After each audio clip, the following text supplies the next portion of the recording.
ओम श्री गणेशाय नमः। नमस्कार दोस्तों, एस्ट्रो एंड यू चैनल में आपका स्वागत है। मैं हूं आपके साथ राजेश जोशी।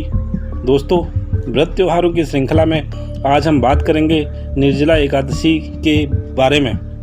दोस्तों, सनातन धर्म में एकादशी तिथि को सर्वश्रेष्ठ माना जाता है। एकादशी व्रत को श्रेष्ठ व्रतों में एक माना जाता है। ऐसा माना जाता है कि जो भी व्यक्ति एकादशी व्रत करते हैं, जीवन में उन्हें श्री हरि विष्णु की कृपा से उनके सारे कष्ट, समस्त संकट दूर हो जाते हैं। दोस्तों, इस वीडियो में हम जानेंगे साल की सबसे बड़ी एकादशी निर्जला एकादशी के बारे में कि निर्जला एकादशी इस वर्ष यानी साल 2021 में किस दिन मनाई जाएगी, एकादशी तिथि कब प्रारंभ होगी, कब समाप्त होगी, इसका शुभ मुहूर्त तथा व्रत के पारण मुहूर्त के बारे में भी जानेंगे।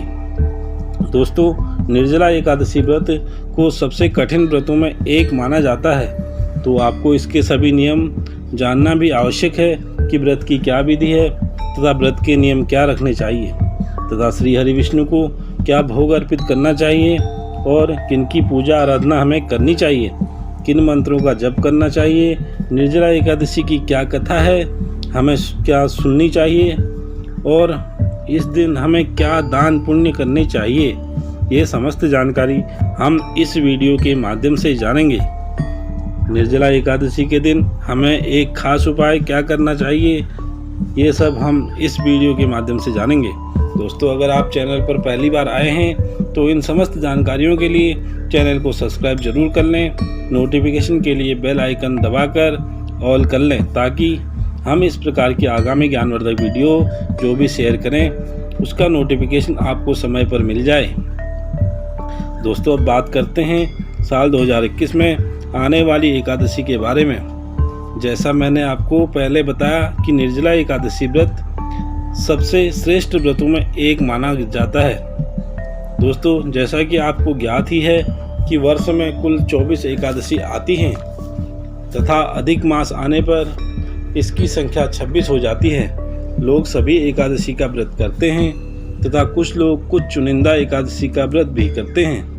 दोस्तों, ज्येष्ठ मास की शुक्ल पक्ष की एकादशी को निर्जला एकादशी के नाम से जाना जाता है। जैसा कि नाम से ही ज्ञात हो रहा है, निर्जला अर्थात इस व्रत में व्रती जल भी ग्रहण नहीं कर सकता। अन्य व्रतों में तो जल ग्रहण कर सकते हैं, इसलिए मैंने आपको सबसे पहले बताया कि यह सबसे कठिन व्रतों में एक है। इस व्रत में व्रत प्रारंभ से लेकर व्रत के पारण तक जल की एक भी बूंद ग्रहण नहीं कर सकते हैं। शास्त्रों में कहा गया है कि मनुष्य को अपने जीवन में कम से कम निर्जला एकादशी का व्रत अवश्य करना चाहिए, क्योंकि इस एक व्रत को करने से मोक्ष की प्राप्ति हो जाती है, आपकी सभी मनोकामनाएं पूर्ण हो जाती हैं। दोस्तों, निर्जला एकादशी के नियम काफ़ी कठिन हैं, इसलिए इनको जानना भी आवश्यक है। जो पहली बार कर रहे हैं उनको इसका खास ध्यान रखना जरूरी है। दोस्तों, अगर मैं नियम की बात करूं तो आपको 10वीं तिथि से ही नियम प्रारंभ करने होते हैं। 10वीं तिथि से ही सात्विक भोजन ग्रहण करें। व्रत के दिन अर्थात एकादशी के दिन जल का एक भी बूंद ग्रहण नहीं करना है तथा द्वादशी तिथि में पारण करना है। दोस्तों, एकादशी तिथि के समय काल के बारे में जानेंगे। तो दोस्तों, साल 2021 में यह निर्जला एकादशी व्रत 21 जून को रखा जाएगा। 10वीं तिथि 20 जून सायं 4:21 पर प्रारंभ होगी तथा इसका समापन 21 जून दोपहर 1:31 पर होगा तथा व्रत भी इसी दिन यानी 21 जून 2021 को ही रखा जाएगा।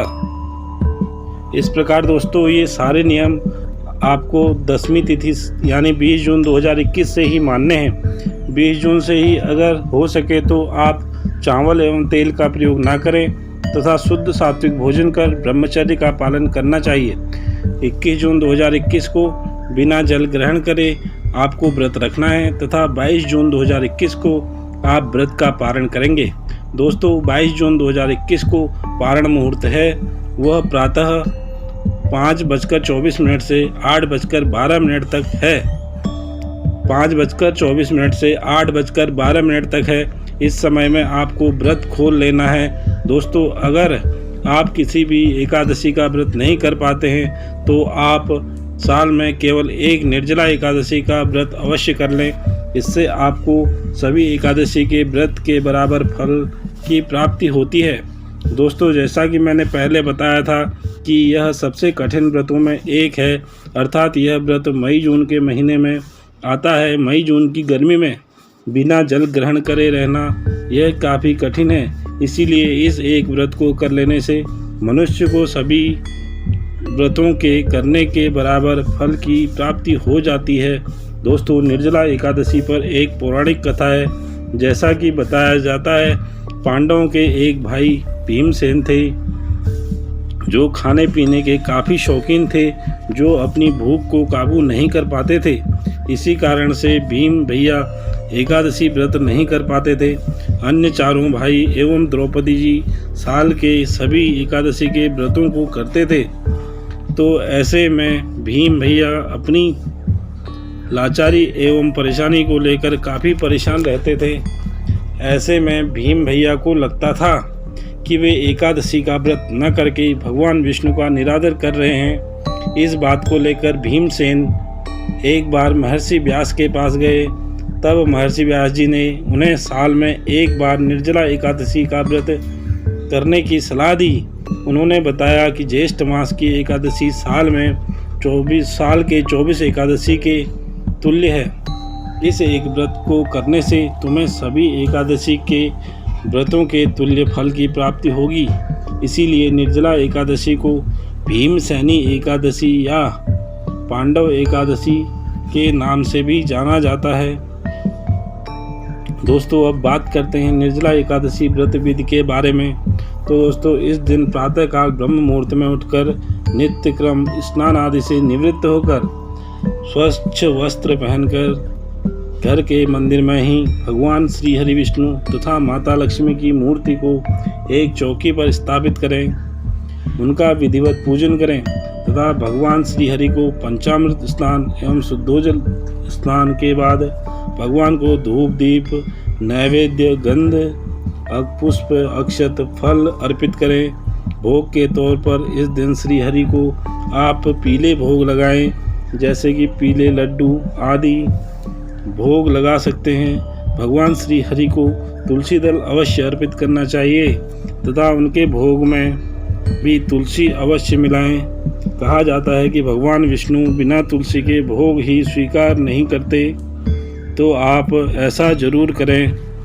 दोस्तों, इस दिन आप दान पुण्य अवश्य करें तथा भगवान श्री हरि के ओम नमो भगवते वासुदेवाय इस मंत्र का यथासंभव जप करें। जितना अधिक से अधिक आप तथा विष्णु सहस्त्र नाम का पाठ करें। दोस्तों, जब तब से मन व आत्मा की शुद्धि होती है, यह आप अवश्य करें। अब दोस्तों, बात करें दान की, तो आप किसी ब्राह्मण को या किसी ज़रूरतमंद व्यक्ति को तिल का दान अवश्य करें। इस दिन ठंडी चीज़ों का दान भी शुभ माना जाता है, जिसमें आप छतरी का दान कर सकते हैं या किसी ज़रूरतमंद व्यक्ति को ठंडाई पिला सकते हैं तथा ठंडे फलों का दान भी कर सकते हैं। ये सब दान निर्जला एकादशी के दिन बहुत ही पुण्यदायी फलदायी बताए गए हैं, तो आप यह काम अवश्य करें। संध्या काल में भगवान की आरती एवं पूजन करें। दोस्तों, उम्मीद करता हूं कि इस वीडियो में दी गई सभी जानकारी आपके लिए उपयोगी होंगी। यदि वीडियो आपको पसंद आए तो आप अवश्य ही इसे लाइक करें, कमेंट करें। अगर आपको कोई भी अन्य जानकारी हमसे जाननी हो, आप मुझसे अवश्य ही पूछ सकते हैं। हमारे आगामी इस प्रकार के ज्ञानवर्धक वीडियोज़ के नोटिफिकेशन जल्द से जल्द प्राप्त करने के लिए आप हमारे चैनल को सब्सक्राइब करके बेल आइकन को दबा लें, जिससे हमारे आगामी वीडियोज़ के नोटिफिकेशन आपको जल्द से जल्द मिल जाएं। धन्यवाद। आपका दिन शुभ हो।